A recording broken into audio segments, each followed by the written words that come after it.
Baik, alhamdulillah kita kembali lagi di program sayang kita Cahaya Hati Indonesia. Bulan Ramadan, bulan penuh berkah.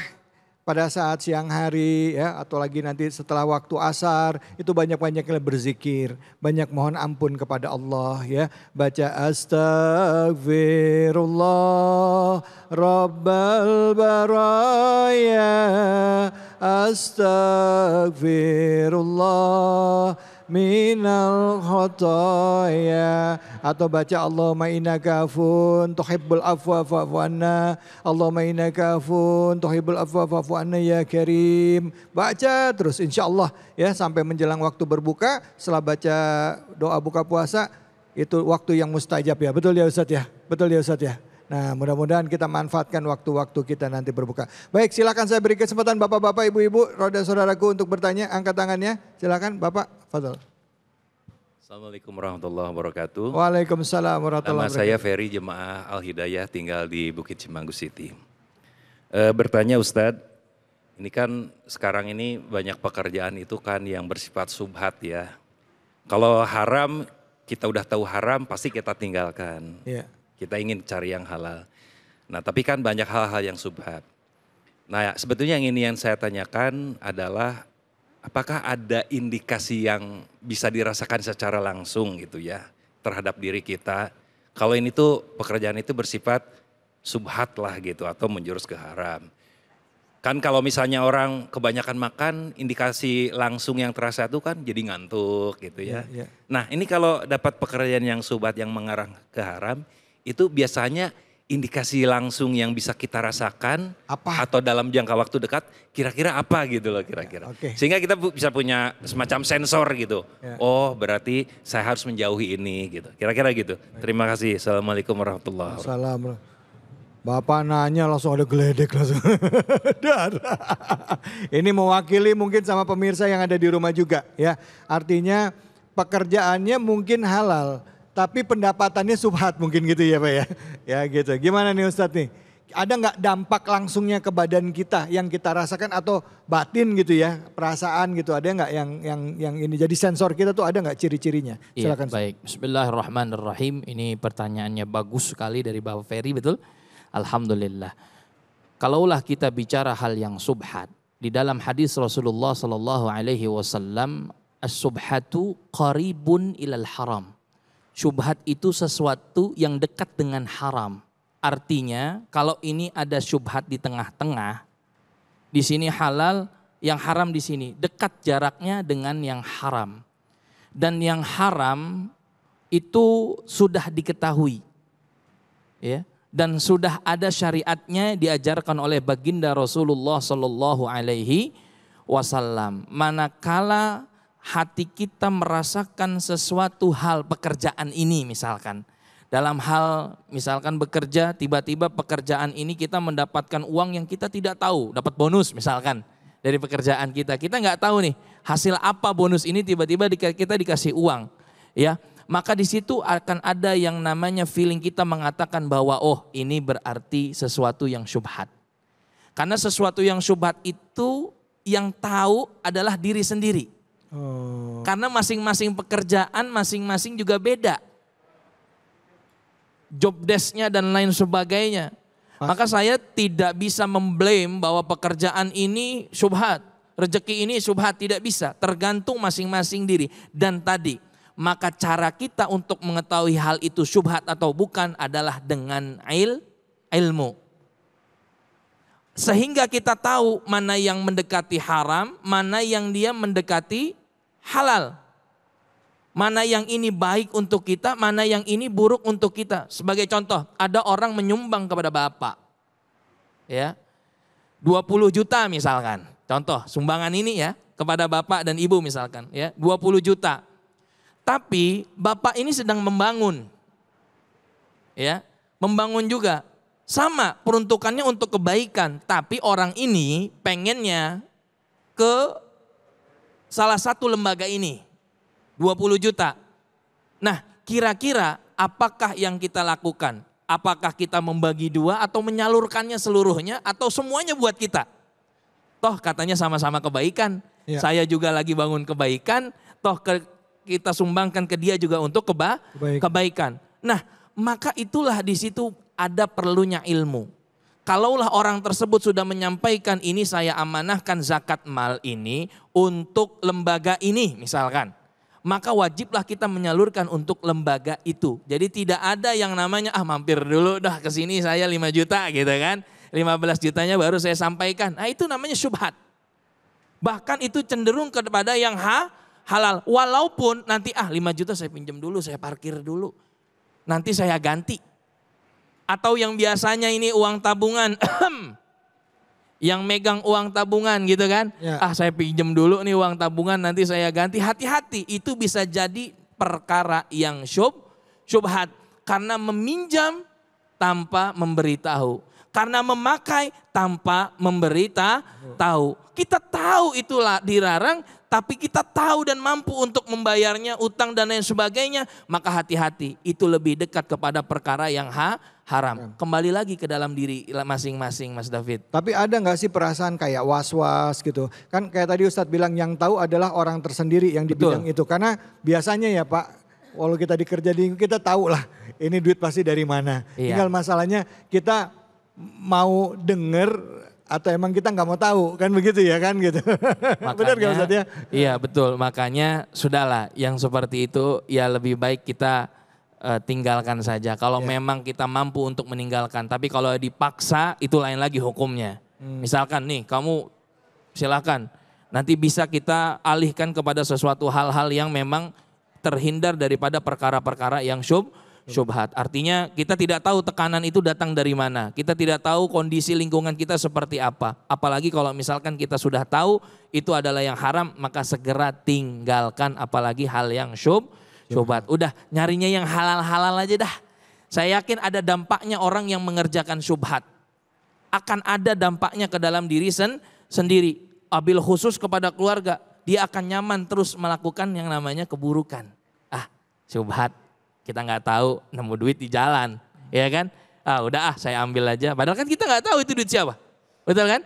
Ya. Atau mungkin kita mendapatkan uang dari sesuatu yang kita tidak tahu, udah ambil aja gitu kan? Padahal kita nggak tahu tuh duit dari mana, udah biasa. Atau cuman kita tahu cuman belaga nggak tahu. Belaga nggak tahu atau pura-pura nggak tahu. Sebenarnya tadi hadis Nabi itu udah jelas. Innal halala bayyinun wa innal harama bayyinun. Yang halal udah jelas, yang haram udah jelas, yang syubhat mendekati ke yang haram. Berarti segala perkara yang mendekati ke dalam haram, maka itu adalah syubhat. Hati-hati. Wal'iyadzubillah, kita mohon kepada Allah terhindar dari perkara yang syubhat, apalagi yang haram. Oke, baik. Masya Allah, terima kasih banyak Ustadz. Baik, saya mau lihat ini pertanyaan dari medsos, silahkan.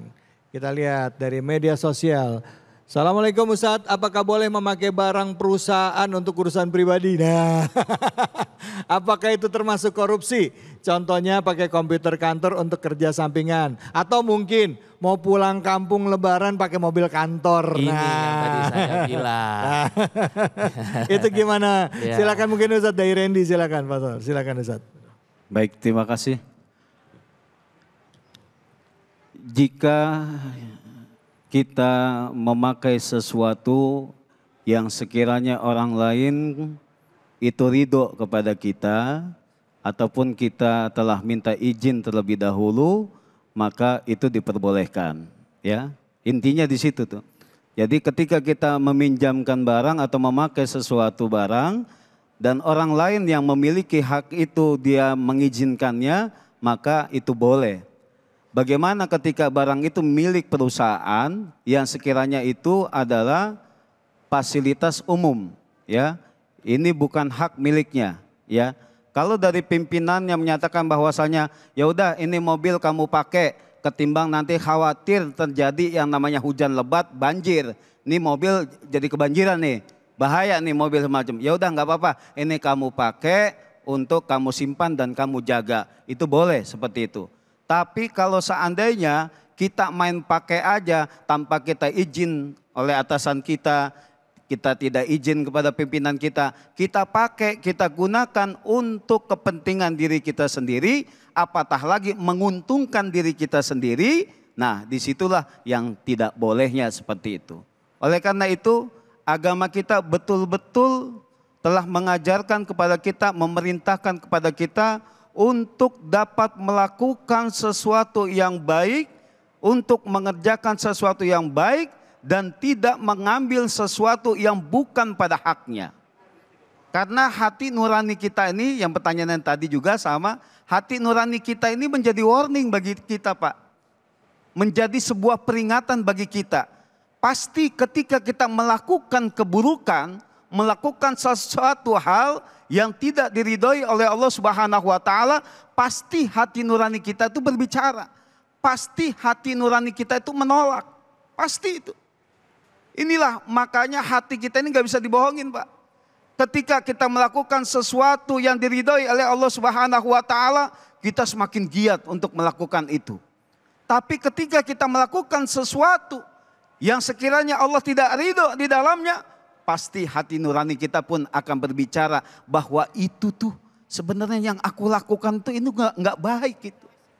Ibarat kata kita pakai baju putih yang bersih, kena pencikan kotoran-kotoran. Ketika hujan lebat, kita naik motor, ya kena pencikan kotoran itu, sehingga baju putih kita kena noda di sana. Kita tuh risih, kita tuh nggak nyaman. Itulah diri kita sebenarnya. Ketika kita melakukan dosa-dosa, maksiat kepada Allah Subhanahu wa taala, hati nurani kita selalu berbicara bahwa itu tidak baik, bahwa itu tidak benar, dan inilah yang harus kita jaga dengan selalu dengan zikrullah, dengan selalu mengingat kepada Allah Subhanahu wa taala. Nah, kalau tadi ya, Pak ya, orang kan tadi nanya kalau pakai perusahaan, Ya. pakai laptop perusahaan, Ustadz jawab kalau dibolehin sama pemimpinnya boleh, ya kan? Karena belinya pakai duit kan, duit kantor, sama duitnya duit bos. Nah tapi kalau beli mobilnya pakai duit rakyat gimana Ustadz? Pakai duit pajak. Nah ya saya mau nanya doang ini, ya kan? Minta izinnya sama siapa, ya kan gitu. Ya. Jangan ketawa Ustadz. Serius saya nanya ini, kalau tadi kan perusahaannya kalau duitnya duit rakyat, minta izinnya sama siapa? Ya, jelas kalau seandainya duit itu duit pajak, duitnya duit rakyat, dia tidak berhak untuk memakainya. Setuju? Setuju? Ini jangan sampai banyak sekali perkara-perkara korupsi saat sekarang ini. Pajak dikorupsi, minyak dikorupsi, sehingga apa? Hak-hak rakyat tidak terpenuhi di sana. Mereka enak-enakan menggunakan fasilitas negara dengan begitu semena-menanya, petantang-petenteng. Sementara kita, Masya Allah, untuk bertahan hidup aja susah, untuk cari makan saja susah. Kita yang dagang di pinggiran jalan ketika itu hanya berdagang gorengan, yang mungkin hanya berharap bisa makan untuk beli susu anaknya. Terkadang kita sulitnya minta ampun. Mereka yang di atas fasilitas yang begitu banyak, fasilitas yang begitu mewah, gajinya sudah 1 miliaran lebih per bulan, masih aja bisa korupsi. Berarti itu tidak ada manusiawinya. Betul? Nah itu bahaya yang orang-orang seperti itu. Berarti menzolimi bukan hanya menzolimi dirinya, melainkan seluruh rakyat Indonesia. Na'udzubillahi min dzalik. Ya Allah. Gimana? Masya Allah. Ustadz Kafi mau nambahin, silakan Ustadz Kafi. Orang yang normal, berpikiran normal, dia akan mengetahui kenikmatan dan juga kedahsyatan dari perkara-perkara yang halal. Ya.